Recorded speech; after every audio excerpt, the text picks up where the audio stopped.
have to go fastest.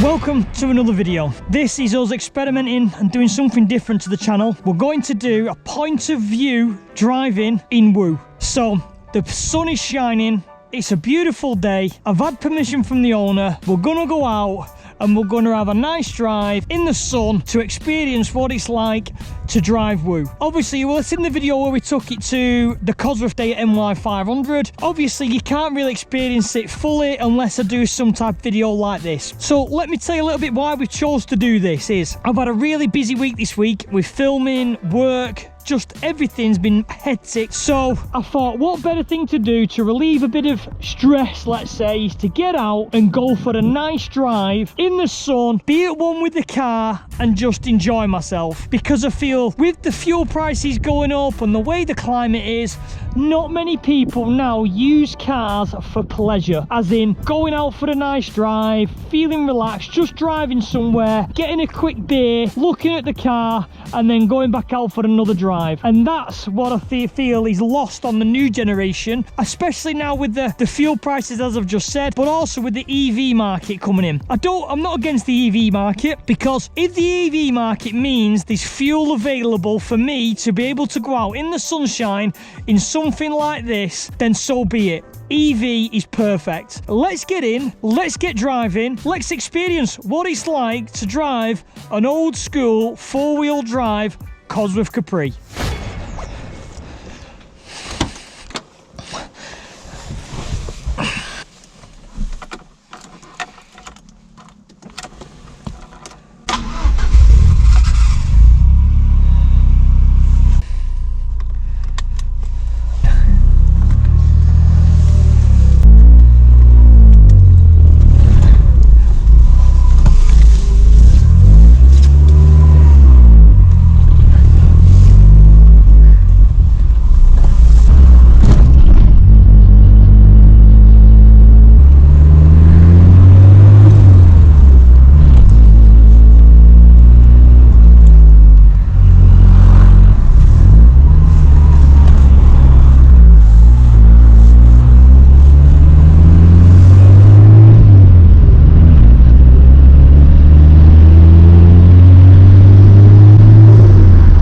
Listen to that noise. You don't get that in your new cars.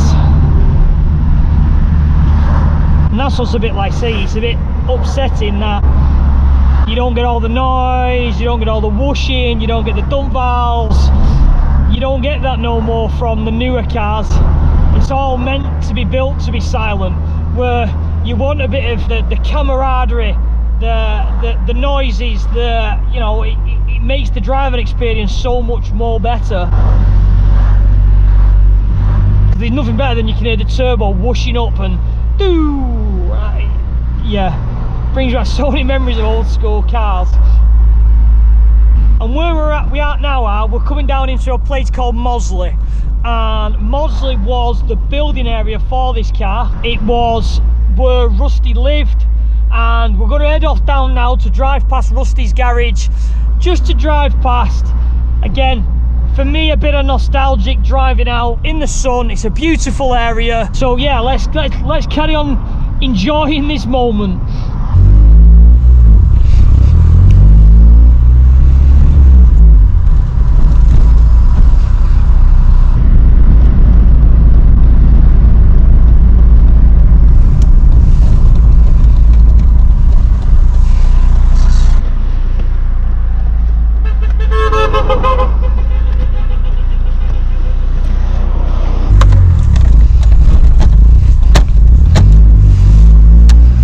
Somewhere to spin round in a minute.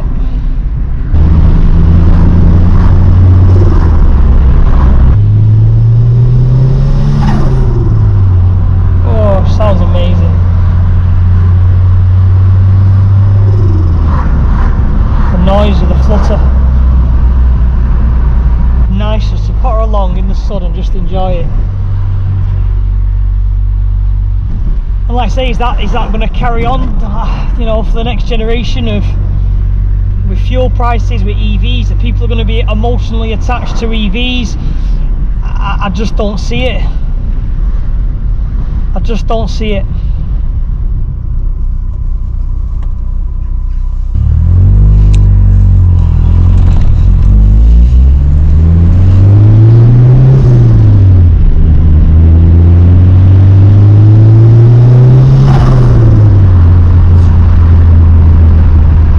Years time, someone jumping into a Tesla and going, just gonna go out for a quick spin over the tops, love.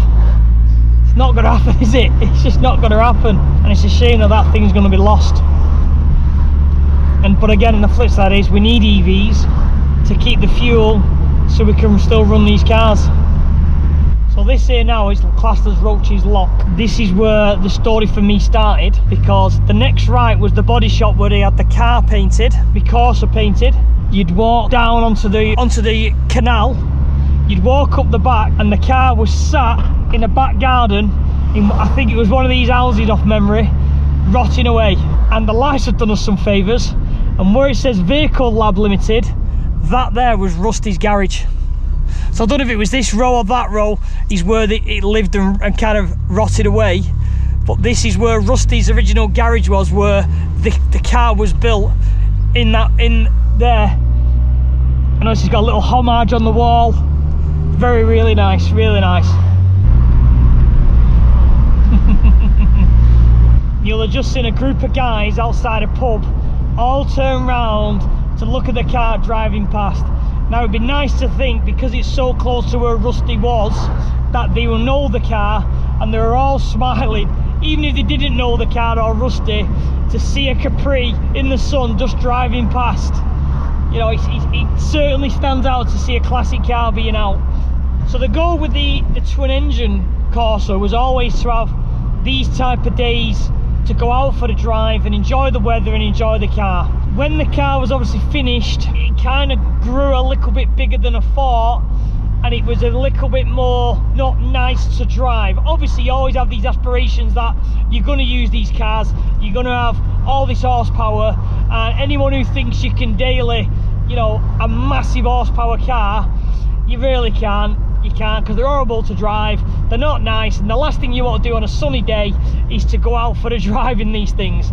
So it's been really nice to go out in this and to know that, you know, you can build a car with, doesn't have to be massive horsepower, just, you know, at the moment I think this is around 300 horsepower.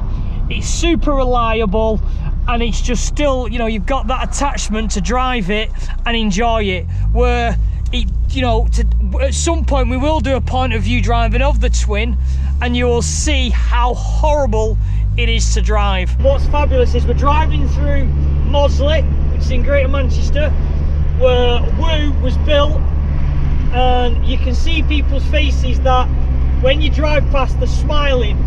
I would like to think they know the car, I would like to think they know the history of the car, but even just to make them smile, you know, you're putting a bit of that, your little print on that person for that day, that they've just seen an old school Capri driving around.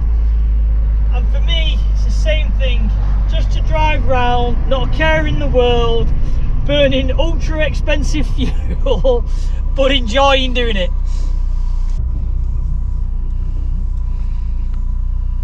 3, 2, 1. Oh, bad start.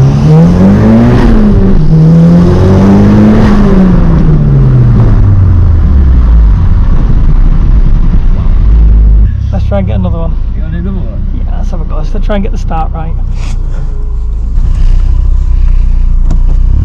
We had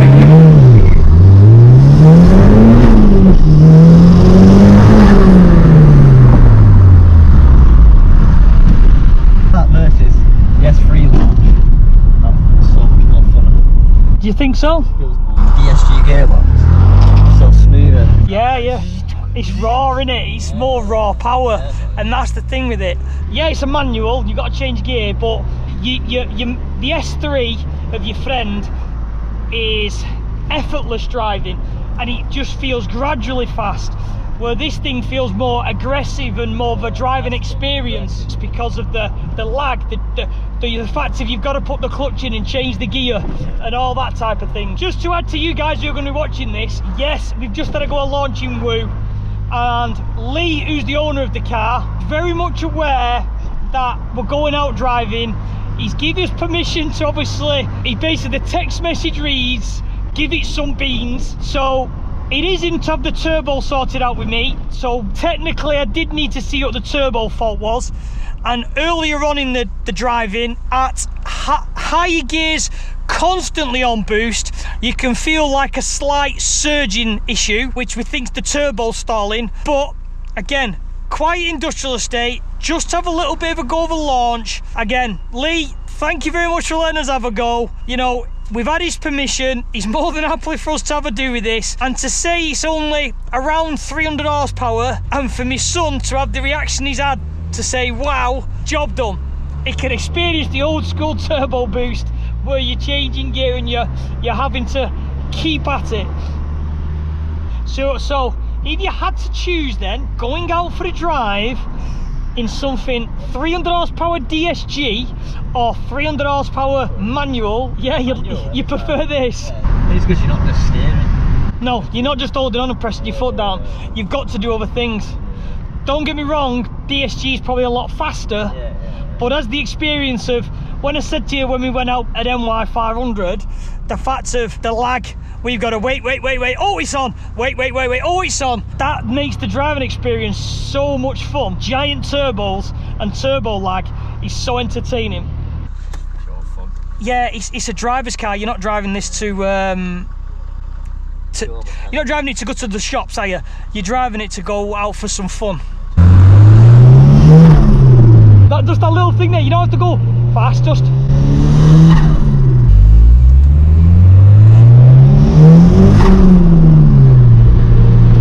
Rusty, you've done us proud, lad.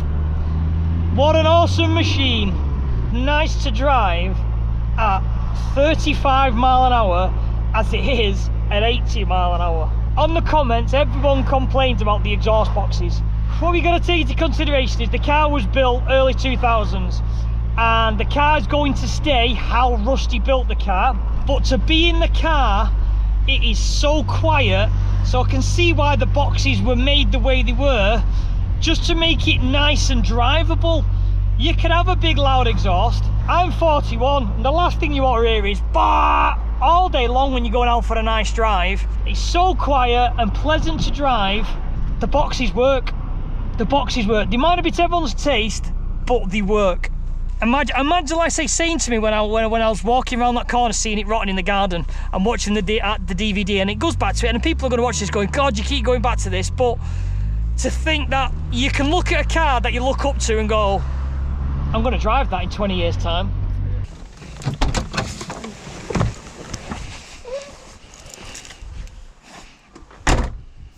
Back home after having around an hour's driving in Woo. Been an experience, definitely been an education for my son Robert, who's 23, to kind of teach him the new school versus the old school, and to show why I'm always a big believer old school's best. Sign this one off. Been a really good experience. As usual, thank you for Lee for letting me take the car out. There'll be a lot more to come with this car on the channel. Take care, guys. We'll see you on the next one.